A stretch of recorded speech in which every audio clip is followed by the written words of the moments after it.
Thank you very much, Mike. We will check in with you in just a little bit. On to more business news now. The world's 20 leading developed and emerging economies, the G20, says fiscal problems in the United States and Europe threaten growth.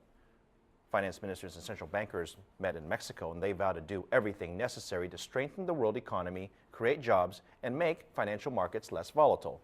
But they also say that the risks remain high because of the European debt crisis and the U.S. fiscal cliff, which are the automatic cuts and tax hikes that start in January.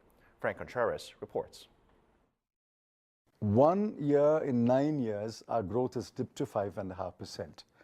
Our potential growth is 8%. And I'm confident if we get over this difficult year, if we get our fiscal situation in order, if we get a more balanced budget next year, we should be able to get back to 7% growth next year. And then the year after, we get back to 8% growth. Turning to a separate issue, how would you generally characterize the trade relationship India has with China?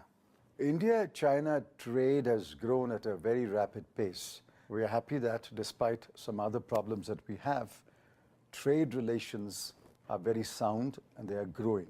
Yes, of course, China has a trade surplus. That is because our exports are mainly primary goods. China exports finished goods. But we are quite happy with the trade. We would like to export more. Your two countries, China and India, are key players in the so-called BRIC nations. Those are Brazil, Russia, India, and China. But we know that there's been concerns from those nations that your country must do something to fight the issue of corruption. There's concern that your country could lose a credit rating or perhaps even fall from the list if it gets bad enough from the list of BRIC countries. Please tell us, what is your country doing to fight corruption? The stories about corruption in India are exaggerated. At the same time, I admit there is corruption. And we have strong laws.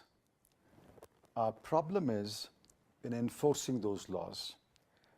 Our judicial system is sound, independent, fearless, but it takes a long time. The wheels of justice take a long time to grind. You yourself, sir, have faced certain allegations in terms of corruption. How do you justify that before your very people? Do they have a sense that they can trust your country and their finance minister? They are just wild statements made by a couple of individuals. And every one of them has been thrown out by the courts, even at a preliminary stage. People know what is truth and what is untruth.